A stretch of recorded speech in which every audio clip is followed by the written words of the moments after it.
Hi, happy Easter full moon. My name's Tim Hawthorn. I'm a druid and elder bard of Gorsehead in Switzerland. This is my sacred space. At least until we're all allowed to go and play outside again. So I hope you're all keeping healthy and happy at home.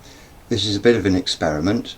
I don't think I'm going to do a lot of handheld phone shots in the future, but anyway, this is my little corner of paradise. The move to making videos has been and continues to be an intense learning curve for me, so I appreciate your patience in putting up with my mistakes and helping me figure out how to fix them. So far I've been posting up a song a day in my series of bardic broadsides.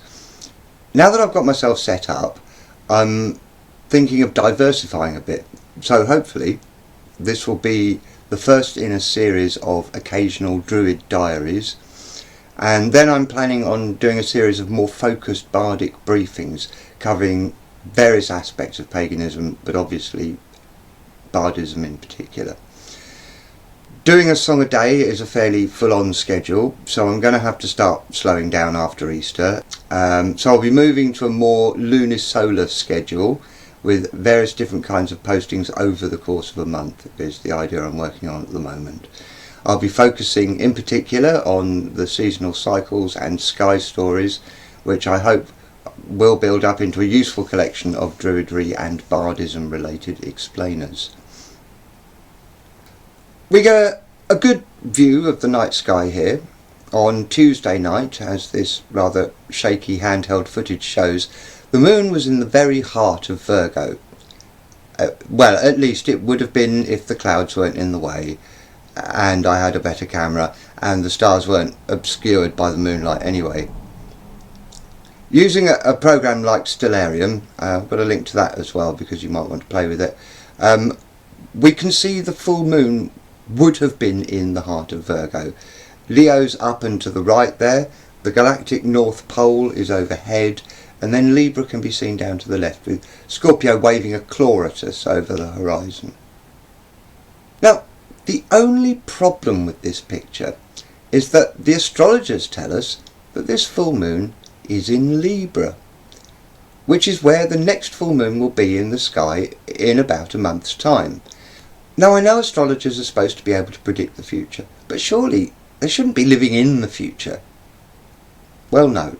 In fact, they could be accused of living in the past. When the zodiac was invented, around 300 to 150 BC, the first full moon after spring equinox would have been in Libra. This is an approximation of the sky as it would have appeared during a full moon at the same time of year in the time of Hipparchus, who was the Greek astronomer who came up with the first sort of catalogue of the stars, and you can see that the moon is clearly in Libra. Also, you may be aware that the constellations here vary massively in size. Virgo is much larger than Libra, Ophiuchus is huge, whereas Scorpio barely puts in an appearance.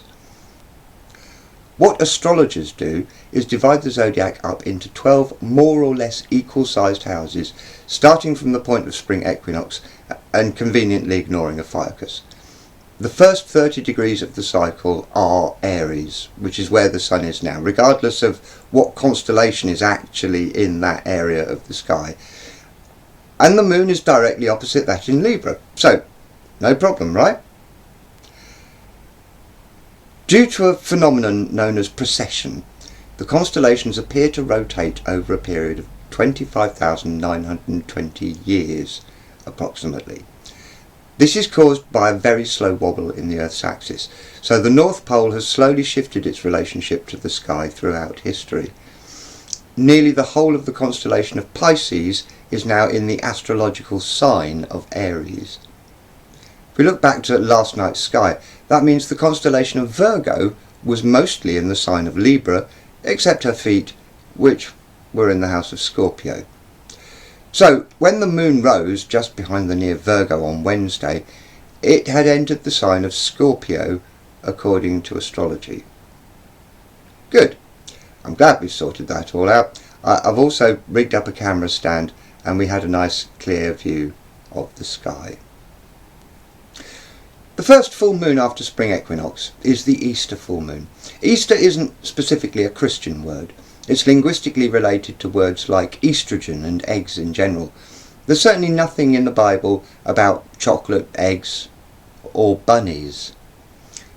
Bede tells us that it was the Old English name for the month of April, which he says was once called after a goddess of theirs named Easter, in whose honour feasts were celebrated in that month. She is also known as Ostara in German. I suspect she's none other than the great goddess herself, Our Lady of the Stars, also known as Astarte, Ishtar and Isis. Isis, incidentally, was the Greek name for the Egyptian goddess, who was known back home as Est. So it's time to get the seeds in the ground and start planting outside. Traditionally, this full moon is the time to plant potatoes. Now, I'm not going to plant potatoes this year because I got blight last year and I don't eat that many of them. So I'm going to sow some carrots and plant radishes and beetroot right now. The full moon is the perfect time to sow root vegetables, especially after the moon has gone into the house of Scorpio, because it's a water sign. Ideally, you want to sow when the moon is in an earth or water sign, astrologically that is. I'm following Gwydion McPagan's Moon Planting Guide, which I provided a link to his wonderful pan-dimensional website below, if you want to know more about moon planting in general. So I started sowing on the first new moon after Imbolc, germinating indoors, and the last 2 weeks I've been bringing things out to the greenhouse to harden off. I've got some radishes and beetroot ready to go in the ground. This is a no-dig bed. I've been particularly inspired by Charles Dowding. I'll give a link to his tutorial series on no-dig in the description below. I think no-dig's a bit of a misnomer because you do have to dig sometimes, but the principle of it is about not constantly breaking up and turning over the soil every year. Instead, what you do is you put another layer of compost on top. And what you're doing is constantly feeding the soil in the way that nature does it. It's a lot less work for more or less the same result. You do need to put extra work into making compost, however. My compost has got quite a lot of weed seeds in it because the Dalek silo doesn't really get hot enough to kill them. I've got a more efficient compost pile on my allotment. As far as I'm concerned, this is practical paganism. Since I was raised as a druid in May 2018, I just can't stop growing things.